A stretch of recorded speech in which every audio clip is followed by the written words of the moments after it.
አብ ወወልድ ወመንፈስ ቅዱስ አሐዱ አምላክ እኩት ወስቡህ እስመ ኃያል አንተ እግዚአብሔር ኃያል ዝኾንካ እግዚአብሔር ምስጉን ዝኾንካ ጎይታ እግዚአብሔር ነቱ ናይ ለይቲ ብመዓልቲ ነቱ መዓልቲ ብሰዓት ነቱ ሰዓታት ብሰምንቲ ቀሚርካን ናብ ዝሕዚ ዘለናዮ ሰዓት ዋዜማ ሆሳኢና ዘብጽሕኻና ክብርን ምስጋናን ውዳሴን አምልኮን ዝግባእካ ጎይታ እግዚአብሔር ንዓኻ ይኹን ነዲና ወላዲተ አምላክ ንቅድስተ ቅዱሳን ንጽሕተ ንጹሃን ድንግል ማርያምን ንቅዱሳን መላእክቱን ክብሪ ይግባኦም እሞ ክብሪ ይኹኖም ጎይታ አምላኽና እግዚአብሔር ሕዝቡን ክብርን ምስጋናን ንዓኻ ይኹን ሊቃውንተ ቤተ ክርስቲያን መምህራነ ቤተ ክርስቲያን ዲያቆናት መዘምራን ካህናት ሰንበት ትምህርት ቤት አብነት ትምህርት ቤት ኮታስ ደቅ እግዚአብሔር ምእመናን ሁሉም እግዚአብሔር ዝፈትወኩም እግዚአብሔር ትፈቱ እንካብ ህፃናት ክሳብ ዓበይቲ ካብ ዓበይቲ ክሳብ ህፃናት ከመይ ቀኒኻትኩም ከመይ ለኻትኩም እዚ ገዲም ጾም 40 እንዳወዳእና ኢና ዘለና ናብ ሓደ ሰሙን ይስተርፈና ዘሎ ሕዚ ንሳውን ባዕሉ ርእሱ ዝኻለ ሰሙን ህማማት ተባሂሉ ዝጽዋዕ እዩ ጾም 40 ክሳብ ሆሳኢና ካብ ሆሳኢና ጽባሕ ሆሳኢና ድማ ርእሱ ዝኻለ ሰሙን ህማማት ተባሂሉ ይጽዋዕ እሞ ናይ መጨረሻ ናይ ጾም 40 መጨረሻ ሰሙን ሆሳኢና እዩ ሆሳኢና በአርያም እንዳበልና እንዝምረሉ እንመስግነሉ ኢና እሞ እስቲ እግዚአብሔር አምላኽ ሕዝውን ናብ ዋዜማ ሆሳኢና በጽሕና ኣለና እሞ ብዛዕባ ሆሳኢና ብዛዕባ ምክንያቱ ከምቶም ኩሎም ሰናብቲ ደብረ ዘይት ዝተፈላለዩ ስም ተሰየመ ብቅዱስ ያሬድ እዚ ድማ ብቅዱስ ያሬድ ተሰይሙ ሆሳኢና በአርያም ወይ ድማ ሆሳኢና ተባሂሉ ዝተጸውዐ ሰሙን ወይ ድማ ሰንበት እዩ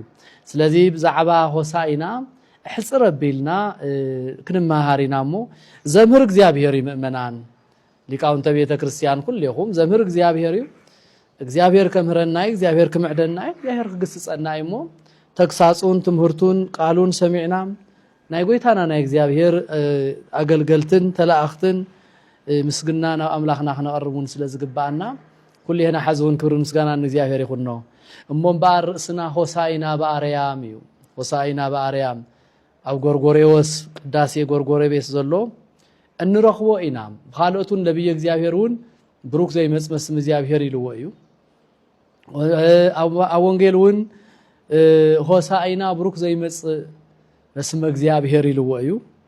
እና ሆሳኢና እንዳበልና እንዝምረሉ ናይ ሐዲስ ኪዳን መእተዊ ናይ ብሉይ ኪዳን መጨረሻ ወይን ድማ ናይ ፍጹም ድሕነትና ናይ ፍጹም ድሕነት ክርስቶስ ካብ ሞት ተሲኡስ ፍጹም ድሕነት ዝውጀልና ዋዜማ ማለት እዩ ሆሳኢና እሞ እግዚአብሔር አምላኽና ኣብቲ ዕለት ንሱ እግዚአብሔር ፈጣሪና ኢየሱስ ክርስቶስ እንካብ ምርሃፋጄ የሩስ ደብረ ዘይት ዝተፈላለዩ ሹም ዘለዎን ካብ ኢየሩሳሌም ውጽእ ኢልካ ኣብኡ ነሩ ናብ ኢየሩሳሌም ትምለስ እንተሎ ናብ ኢየሩሳሌም ተኣቱ እንተሎ ዝተገበረሉ ቀባበል ዝተገበረሉ ዝሰርሖ ተኣምር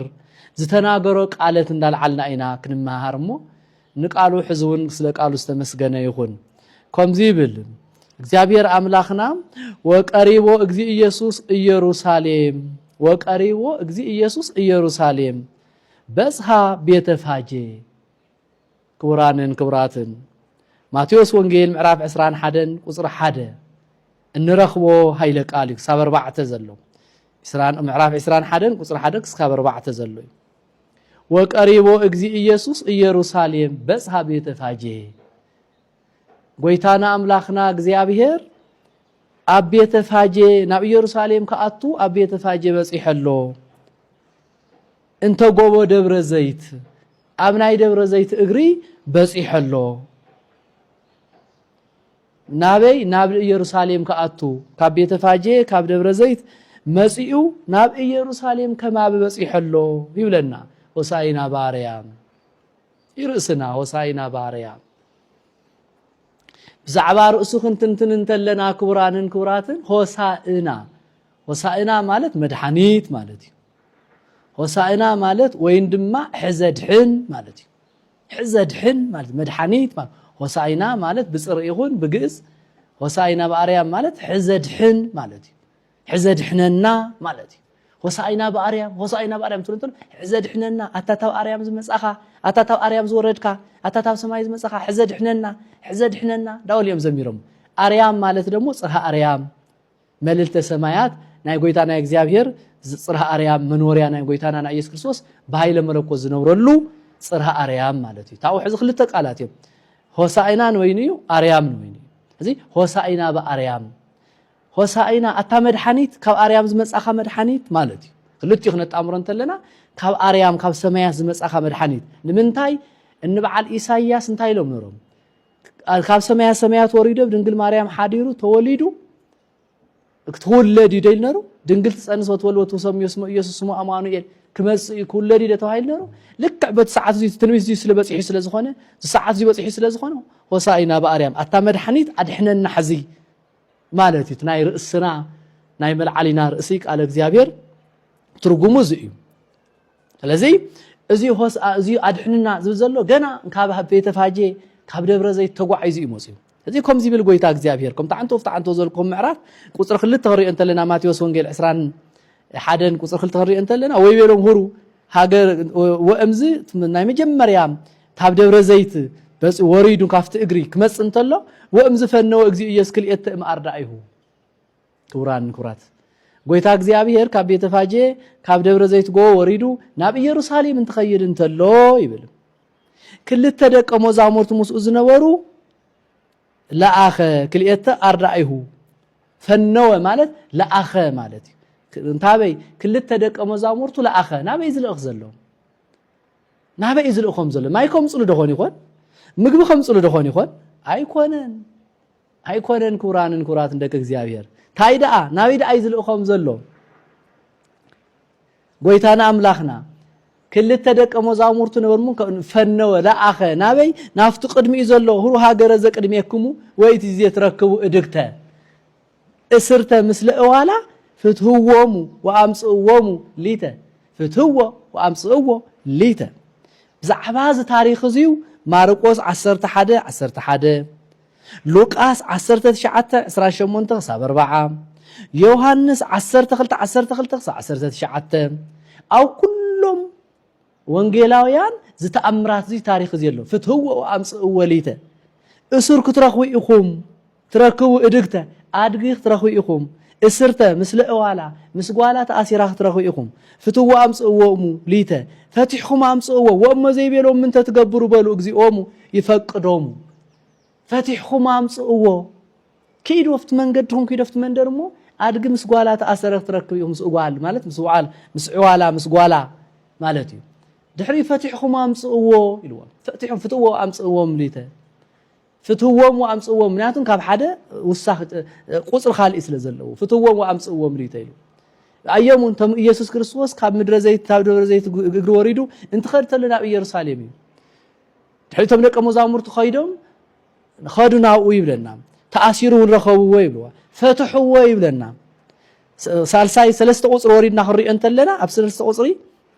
after the ታስከልኩም ምዕራፍ ወእሞ ዘይብል ምን ተትገብሩ በሉ እግዚኦም ይፈቅድ ምን ተትገብሩ ታአኹም ትገብሩ ዘለኹም ታአኹም ትገብሩ ዘለኹም ወጥምሳት አድግ ኮናተ ታዕል ኮናተ ያ ታአኹም ትገብሩ ዘለኹም ምን ይፍትሑ ወይልኩም እንታይ ኢሎምኩም ዝብልኩም እንተረኺብኩም ታይወሉ ወይሉ እግዚኦም ይፈቅዶሙ ወጅዝያ ይፈንወክሙ እግዚኦም ጎይቶኦም ይደልዮም እዩ በልዎ ነቱ ኸይትፈትሕዎም ታአኹም ትገብሩ ዘለኹም ኢሎም ዝጥይቁኹም ሰባት ጎይቶኦም ይደልዮም እዩ ኢልኩም መልስሎም ምስ መለስኩምሎም ታውኡ ወይፈንወክሙ ሰኢሎም ክሰድኹም እዮም ኢሉ ጎይታ እግዚአብሔር ነቶም ደቀ መዛሙርት ልኢኹዎም ልክዕ ከምታ ተባሃለት ከይዶም afti መንደር ከይዶም ተአሰረት አድግ ረኺቦም ምስዒላ ረኺቦም ፈቲሖማ ቶም ደስ ናይ እዱግ ዘለው ድማ ዳ ጎይቶም ሰብ እዱግ መጽዮም ታይ ትገብረለኹም ናህና እኮ ኢሎሞም ከምታ ክርስቶስ ዝበሎም ወእግዚእ ይፈቅዶም እግዚኦም ጎይቶኦም ይደልዮም እዩ كم تتبهلوا قويتهم يدليهم ويتهم يدليهم زلوا إلهم مليسهم لهم نتهم سبعدك تهم سبعدك كنت إلهم تحريو ويفنوكم خسرتهم يوم ديلهم وتعود ما سقيلهم قويتهم دحرز دليهم ناي قويتهم دليت انت خوينو إلهم سقيلهم تأدقي مسعي الله فتحهم أمسي أمام فتحهم كم تبهلوا أمسي أما وذو كل زكونة كما يتفيصم زتبهله بنبي زكارياس زتبهله نبي بزتناغرو بأوال لولا تصيب بلوا لولا تصيب ونوان غسجي مسحب يجي صادق يواه زي سيان دي ادكت ودي أوالا أتقال يروشاليم أتم دق يروشاليم واتن دق يروشاليم قويتاخن أملاخن فتاريخن أب أدق تصعينو كمصيو دس يبلكن تحقوسا نغسكن كمصيو أملاخن كمصي زبل نبي زكاريا استناغيروم منروم سلازي نايتهم نبيات نغغر نخفصم قويتا እግዚአብሔር እትስራሕ ሁሉ ሰሪሕዎ ድሕሪኡ ተአድግ ፈቲሖም ሒዞምሉ መጽዮም ተአድግ ተፈቲሑ ምስ መጸኸ ነተአድግ ምንጻፍን ጽፍላይ ብለው ካሊ ቅዱስ ቃሉ ምንጻፍ ሸፈንዋ قويታ እግዚአብሔር ተጻዓነ ተጻዓይኑን ካብ ምድረፋጄ ካብ ደብረ ዘይት ሓሊፉ መጽዩ ናብ ኢየሩሳሌም አተወ ኣብ ኢየሩሳሌም በር ናይ መጀመርያ ጽርግያ ናይ መጀመርያ መንገዲ ከአቱ እንተሎ ስየ ወይ ድማ ሰቲ ስየታት ሰት እንዳንጸፉ መንገዲ ያ መንገዲ ክዳኖም እንዳንጸፉ እቶም ዓበይቲ ሆሳኢና እንዳበሉ እቶም ህፃና ኪሮስ እንዳበሉ በተፈላለየ መንገድ ዝማሬ ናይ ኢየሩሳሌም ዓበይትን ናይሽተይን መንአሰይን በሙሉኦም ሞጽዮም ተገልቢጦም በዝማሬ ተቀበሉውን ጎይታ ኢየሱስ ክርስቶስ እንዳዘመሩ ድማን አፍታ አድግ ተጻይኑ መጽአም ናፍቶ ኢየሩሳሌም ውሽጡን አተወ ይብለና እቲ ቅዱስ ቃሉ ስለ ቃሉ ተመስገነ ይሁን ክብራና ክብራትን ስናብ ትርጓሚ ምልስ ንበል فتهو وامص وفنو كلي اردايو خلت دق مزامورتو لاخ تاي مالتي لاخ تم دق زامورت بعل منيم تم حوارياتيم تم كهناتيم نابي يسدم زلو نافت عدي نابي اصناف عالم حواريات 10 خلت لي يخو دنبل نافت عدي لي يخوم ايم تم دق مزامورتو انتي خغورو فتيحمكم انتيم فتحو ادق دخون يخون عل دخون يخون تايز بزلت مصحفو قويتا እግዚአብሔር እንታይ ዝፍጽም ዘሎ እንታይ ንምፍጻም ከይሰርሕ ዘሎ قويታ እግዚአብሔር በሉ ክብራትን ለቅ እግዚአብሔር ህዝብ እግዚአብሔር እንታይ ዝብል ዘሎ እቶም እዱግ ምእመናን እዮም ምሳሌ ምእመናን እዮም እቶም እዱግ ፈቲሕኩም አምጽዎም ዝብል ዘሎ እቶም ተኣሰሩ ዝብል ዘሎ ከም አድግ ዝቅጥቀጡ ዘለው ከም አድግ ክብር ዝየብሎም ከም አድግ ዝጻዓኑ ዘለው በኃጢያት በመከራ በጭንቂ በዲያብሎስ እስር ቤት 5500 በእስር ቤት ተአሲሮም በኃጢያት ተጸቂጦም በጭካኔ ተደብድቦም ተዋሪዶም በዲያብሎስ ተአሲሮም 5500 ዝተቀጥቀጠን ዝተአሰረን ህዝቢ ፈቲሕኩም አምጽዎም ይዝሎ ክብር ምስጋና ንቃል ይሁን ፍትሕዎ አምጽዎ ሊተ ፈቲሕኩም አምጽዎም ንዘላለም ውን እንዳፈታሕኩሞም ክትነብሩ ኢኹም زأسركم بمر يكون أسرة بسمايات وزفتحكم بمر يكون فتوها بسمايات سخاتكم فتحكمو فتحوا خوني سخاتكم زأسركمو اسركوا خوني أمر زأسركمو أبسمايك السري أمر زفتحكمو أبسمايك فتحيو السخاتكم نايليك كهينات يسوع كريستوس زل علماو ليك كهينات مدهاني علم يسوع كريستوس كهنت فسمتي تلا أختي إخوم لزي بزو ساعات دي كيد فتحوهم كيد فتحهم وتأثر حزبي استجنق حزبي اتمكراز وزح حزبي اتتوارد حزبي كخبر فتحهم امصوا فتووا امصوا ليته فتحهم امصوا مالك زيو اب ادغ تصعين مصيو نتا ادغ دما منصاف تنصيفلا كباتي ابسا شفانا حطياتنا تشكام مكرانا ኢየሱስ ክርስቶስ ስለዝኾነ ነታ ادغ منصاف شفينوما شفانا حطياتنا دمساس حطياتنا يقرب حال املاخنا ويقرب حال طعم املاخنا نتا ادغي مس حمدا مس اورا مس رصحتا مس كله بوت منصاف تشفينا مس حطياتنا مس مكرانا مس ጭንቅና مس كفاتنا مس بزحات حطياتنا قويت املاخنا العلبيلو غودف حطياتنا بزو حطياتنا رصحات حطياتنا حصب بيلو اصري بيلو قويتا እግዚአብሔር ናብ መንግስቱ ክእትወና በታዝረ ሰሐት በታስተናዓቀት በታ ሁሉ ጊዜ ተቀጥቀጥን ትገልገል ናይ አገልጋሪ ዝኾነት አድጊ በአመስልዎ ስለዚህ ዝተጨነቅና ህዝብ ንምድሓኒዩ ከውፃአና መጽ ስለዝኾነ ሆሳይና በአርያም ሕዘድሕነና ጎይታ እግዚአብሔር ሕዘፍትሐና ጎይታ እግዚአብሔር እንዳበሉ በተገዝ የነሱ ናይ ብሉይ ኪዳን ዝነበሩ ህዝቡን ናብ ሓድሽ ኪዳን ዝሳገሩ ዘለው ጎይታ እግዚአብሔር እንዳመረሖም ሕዘድ ሕነና እንዳበሉ በእግዚአብሔር መንገዲ ይኸዱ ነሮም ዮሐንስ ወንጌል ምዕራፍ 2 ቁጥር 5 8 ወይበሎሙ እሉ ለእለይ ተላአኩ ኩሎ ዘይቤለኩም ግበሩ وهلو هي مسابقة سدسو الابن يا طهرون كم زبالو زبالكم كل جبرو زبالكم جبرو زبالكم كل فتصمو كم تبهاله كله أو يوحنس معرف كل التزلو لك تم كل التدق أمزامر ويتم كل التحواريات أرضت زبالهم فتصمو زبالهم حيزهم فتصمو زبالهم كل فتصمو مو زدلي وكل تفتصم الله زو حاتيات تسرى حاتيات تحسب علم دحنة رخبة يقرتا رخبة وصاينا بأريام قوي تحزد حننا أتمر حني تحزد حننا كبراتن وصاينا خنا خبرت لنا بعبي زوم نجارات زياتهم منا نستوسم زوم كيد زياتهم منا نستوسم قوي تأملاخنا جزيابير بمارقس ونجيل معرف 14 قصر 13 خنر انت لنا 10 شدشته وفن وكليه ما راي ويلهم هورو هاجر زقدميكم لكعكمتنا او ماتيوس ولو وبلو ولا على يبلك ليك ايتينو تصرها ببل تسها مثل ارضايك زهورها بكم بو ابيت እግዚአብሔር አምላኽና ጎይታኻ እግዚአብሔርዩ ኢልኩም ንገርዎም ተባሂሉኩም ተጻሐፈ ከይደምኩም ዝበልዎ ሁሩ ሃገር ዘቅድሜኩም ናፍጥ ቅድሜኩም ኪዱ ዘይጸውር ፀሐይ በማይ ወትብልዎ ሃበ ቦአት ናፍጥ ገዛኻ ከአቱ እዩ ጎይታ እግዚአብሔር ናው ገዛኻ ከአቱ እዩ ተባሂሉኩም ተጻሐፈ እግዚአብሔር ጎይቶም ይደልዮም ይበልዎ ነቶም እዱ ጎይቶም ይደልዮም እዩ ጎይቶም የምጽዎም ይልና ጎይታ እግዚአብሔር ንካህናት ንመምህራን ንሰባክያነ ወንጌል ጎይቶም ይደልዮም ይበልዎ ሰይጣን ከየአስሮም ነቶም ምእመናን ሰይጣን ከየጥፎም ነቶም መናእሰይ ሰይጣን ከየጥፎም ነቶም ደቅ እግዚአብሔር ሰይጣን ካብ ብርሃን ከየውጾም ናብ ጸልማት ሰይጣን ካብ ጽድቅ ናብ ኃጢአት ከየውጾም ካህናት ሓልውዎም ሰባክያነ ወንጌል ሓልውዎም ንገርዎም መሃርዎም ታሪኽ አስተምህርዎም ወንጌል አጨብጥዎም من يعطفه وامص وليته ጎይታ ይደልዮም ይበልዎ ጎይታ ይደልዮም እዩ ጎይታ ይደልዮም ይበልዎ ሰይጣን ከይቀርቦም ሰይጣን ከይገዝኦም ሰይጣን ከየታለሎም ጎይታ ይደልዮም ይበልዎ ምን ብለሙ ጊዜ ከበሐድሽ ይላል ንካህናት ንመምህራን ንዲያቆናት ነዚአቶም ንኹሎም ንገርዎም የስተምህሩ ይንገርዎም ሰይጣን ከየአስሮም ህዝብ እግዚአብሔር ስለዚህ ሆሳዕና እንተ ነخبرተለና ሆሳዕና ማለት ዝደሐናሉ መድኃኒትና ዝረከብናሉ ማለት እዩ በአርያም ካብ አርያም መጽ ጎይታና ማለት እዩ ምክንያቱ ብሩክ ዘይመጽ ምክንያቱ ሆሳዕና ብሩክ ዘይመጽ በስመ እግዚአብሔር እንዳተባለው ነብይ እግዚአብሔሩን ብሩክ ዘይመጽ በስመ እግዚአብሔር ባረክናውን ቤተ እግዚአብሔር ብሩክ ዘይመጽ ወድ እግዚአብሔር ወድ ዳዊት ጎይታ እግዚአብሔር ከመጽዩ ከድሕነኩም እዩ ይቅር ክብለልኩም እዩ ክምሕረኩም እንዳተባለ ይነገር ስለዝነበረ ሕዚኦ ሆሳዕና በአርያም ሕዘድ መድኃኒት ሕዘድ ሕነና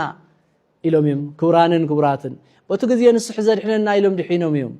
ካብ 5500 እስሬት ወጽዮም እዮም ካብ ጸልማት ናብ ብርሃን ወጽዮም እዮም ዓለም ኩሉ ድሕነት ረኺቡ እዩ ርኹስ ዝነበረ ቅዱስ ኮይኑ እዩ ኃጢአተኛ ዝነበረ ቅዱስ ኮይኑ እዩ ኣብ ጸልማት ዝነበረ ናብ ብርሃን ወጽዩ እዩ ኃጢአት ወዚሕዎ ዝነበረ ኃጢአት ተደምሲሱ እዩ ሞይቱ ዝነበረ ካብ ሞት ተስዩ እዩ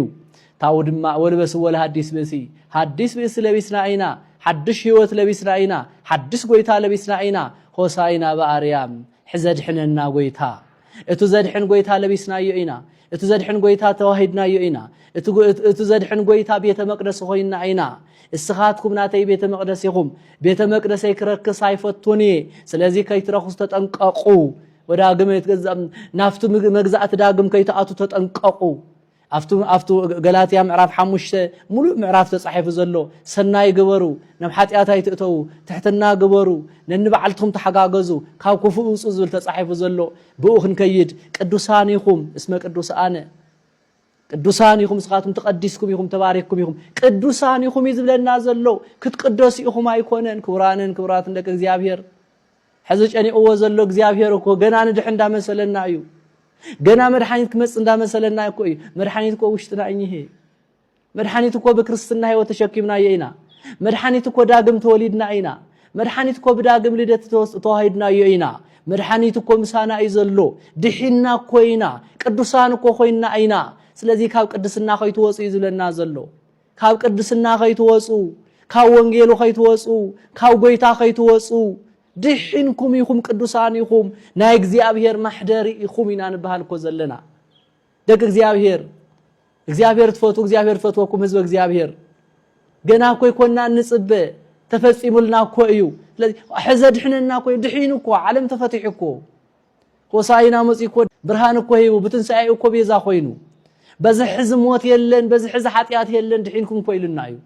ግንከ ናብ ኃጢአት እንተኣቲኹም ግን ዳግም ናብ ግዝአት ተኣቲኹም ታብ ቅድስና እንተወጺኹም ግን ክትጠፍኢኹም እንደረኺስኩም ግን ዘለዓለም ናብ ዲያብሎስ ክትከዲኹም ተጠንቀቁ ኢሉ ረገጽ ምኽንያት ይውና እዩ እምቅድመ ትዕረብ ፀሐይ ዓረበት ተለይልኩም መጽኢኹም ንስሃእተው ዘጋጠመኩም ኃጢአት ተፈትሑ በእግዚአብሔርኩም እመኑ ንእግዚአብሔር ንገሩ አፍትን ርእሰ ከለካህን ኣብ ካህንኩም ከይንኩም ርእስኩም አመርምሩ ተባረኹ ተቀደሱ ቅዱሳን ይኹም ተባረኹ ብሩኻት ይኹም ወደቅት ብሩኽ ጎይታ ይኹም በመስቀሉ ዝገዛአኩም በደሙ ዝገዛአኩም ስጎና ደሙ ቆሪሱ ዝመገበኩም ናይ ዘለዓለም ህይወት ዝተመገብኩም እንዳተመገብኩም ትነብሩ ናይ ዘለዓለም ህይወት ሰትዩ ንዘለዓለም ህይወት ዘለኩም ቅዱሳን ናይ መጨረሻ ድማ እንዳ እግዚአብሔር ትነብሩ ደቅ እግዚአብሔር ስኻትኩም እኮ ተባረኩም ይኹም ይልና እኮ እዩ ብሩኻት ይኹም ይልና እኮ እዩ ግን ብሩኻት ዲና በቱ ዘቀመጠና አይደለና በቱ ዘሃበና ጸጋለና ዶ በቱ ንሱ እግዚአብሔር ዝብለና ዘሎ ዲና ዘለና እንተወጽና ንስሐ ንእቶ ንመለስ ናብ ገዛና ንእቶ ናብ ደጎልና ንእቶ እግዚአብሔር ማድሕንና እዩ ሆሳይና በአርያም መድኃኒት ጎይታ ሕየ ድሕነና ሕዘ ድሕነና ተባሂሉ ድሕነና ኮሻው ሕዘኸ እንተ አቢስና ብንስሐ ንመለስ እንተ ጠፊእና ናብ ገዛና ንመለስ እንተ ወጽና ናብ ደንቤና ንእቶ እንተ ለቂቅና ናብ መስቀልና ንጣበቅ اسم أنا جندؤتو نسو جند إيو نحنا جنافرتنا نحنا قتلنا قتلاتنا نسو جن قويتها جند إيو كافت جند زلقاق إن يدرق إلويو زدرق يقاصل إلويو كاو قويتها ملك أيدلن كاو جند ملك أيدلن ما يمستايد ما يزي ستي تخلي أو جند زي تطابق ما يستن ما يزي ستي تخلي ما درقيو سلازي كاو قويتها نسته كاو قويتها صوا هيوت نسته ታው ጎይታና ምግበ ነፍስ ንመገብ ናይ ዘለዓለም ምግብ እንዳተመገብና ናይ ዘለዓለም መስተ እንዳሰተና ኣብ ቅድመ እግዚአብሔርና ኣብ ውሽጥ እግዚአብሔር ንንበር ሆሳይና በአርያም ጎይታ ሕዘድሕን ካብ አርያም መጽኢኻ ሕዘድሕን ኢሎም ሞበት ገዝየንሱ እዚ ቃል እዚ ነስታውሶ 2018 ንድሓር ተመሊስና ዝተሰርሐ ኣብ ኢየሩሳሌም ዝሰርሖ ታሪኽ እዩ ፍትህዎ ኣምጽእዎ አቱም ካህናት ኃጢአት ዘለዎም ሰባት ሕጸብዎም አቱም ካህናት በዲያብሎስ ተአሰሩ ፍትሕዎም አቱም ካህናት በኃጢአት ዝተሰናኸሉ ሰባት ፈቲሕኩም አምጽእዎም ይምጹ ናባይ መንግስተ እግዚአብሔር ተዘጋጅሎም እዩ ጎይቶኦም ገዝኦም ከፊትሎም እዩ ጎይቶኦም ኣለዎም እዩ ጎይቶኦም ይደልዮም ይበልዎ ነቲ ሰይጣን ዘወርበል ጎይቶኦም ይደልዮም እዩ ዘወርበር እግዚአብሔር አምላኽም ይደልዮም ኢልኩም አምጽእዎም ብንስሐ እንደሓጸብኩም بسقونا دوم እንዳመገብኩም برتئت ሃይማኖት በእምነቶም ጸኒዖም በምግባሮም መስተኻኺሎም በአምላኾም አሚኖም ናብ ጎይቶኦም ክመጹ ህዝበ ይሐሉ ለይሉ ምሳሌ ከክልተ ሐዋርያት ናብ ዓለም ሰዲድ እዩ ቦሳይናውን ክልተ ደቀ መዛሙርቱ ናብ ዝተኣሰረ ፍጥረት ከይዱ ፈቲሖም ከምጽ ሰዲድ እዩ ስለዚህ ዝፈትሑ ካህናት ኣለውና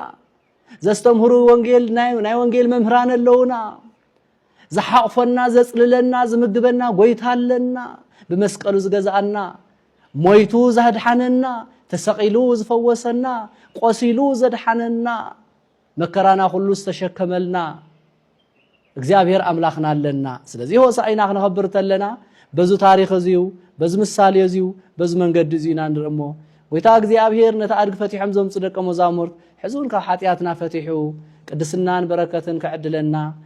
تأدقنا ويتا خمس مسألة كله نحن ونا ويتنا قريبنا استفتحنا استقدسنا نسوات نكون نهزي أهل قدس فقادي خلنا نهدينا قدس رنجل مريم بركات نهزي أهل شرنت نهمد هني عالم يسوع كريستوس فصم سلام فقرن ردية سجان نعدنا نهزبنا نعلم كل بركات كعدلنا قدس فقادي يكون وصاينا أنت نخبر بمتحققاز وصاينا أنت نخبر بمتحققازن امنتنا بمصنعين እግዚአብሔር አምላክና እንዳስታወስና በዓሉ ክንገብር ይግባአና ናባለ ዘንሳይ ሰላም ይብጽሐና ወስብሐት ለእግዚአብሔር ወለወላዲቱ ድንግል አሜን እግዚአብሔር ይባረኩም ወሳይና በአርያም ሕዘድ ሕነና ጎይታ ይባረኩም እግዚአብሔር